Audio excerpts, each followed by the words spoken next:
That curveball is what caused us to really pivot in our decision. Congressman Garret Graves, who has been in office since 2015, is throwing in the towel as redistricting of the state's congressional map is sorted out. He considered running in the new 6th district that now stretches from Baton Rouge to Shreveport. He also looked at the 5th district that now dips into Baton Rouge and runs up to Monroe, which is held by Congresswoman Julia Letlow. Julia Letlow, her husband Luke, who passed away, was a good friend of mine.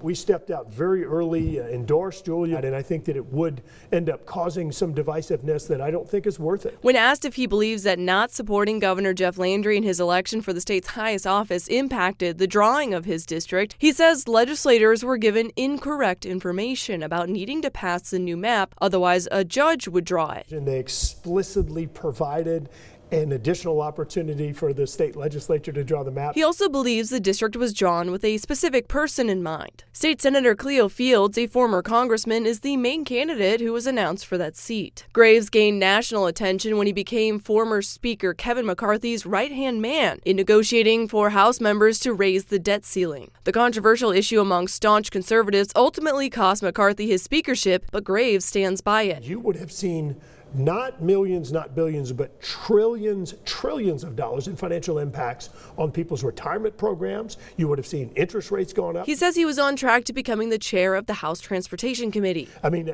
this committee could have been a gold mine for Louisiana, but it's pretty clear that that some folks didn't want that to happen. Graves has worked in federal politics for most of his career and says that a future back in D.C. is not off the table. Once the courts weigh in on the districts, then certainly that we can reserve judgment there. As it is an election year, there is a possibility of a second Trump administration, and Graves says he is focused on finishing up his term in the House. We have certainly spoken with the Trump campaign, but not at all about jobs or anything along those lines. Graves will serve until the term ends in January 2025. For your local election headquarters, I'm Shannon Hecht.